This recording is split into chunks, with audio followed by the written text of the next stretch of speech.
Hi guys, today's Bible verse is Proverbs 3, 5 and 6.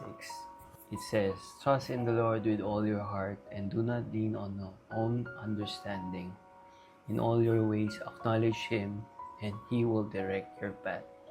So for all the OFW right here, right now that are facing challenges and sometimes you feel lost, you don't know what to do, and what to expect in life.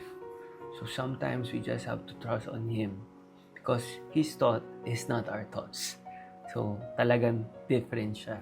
So what I what I want to say to you guys is kailangan natin magtiwala lang and always believe in Him. That's all. God bless. Take care guys. Have a blessed weekend.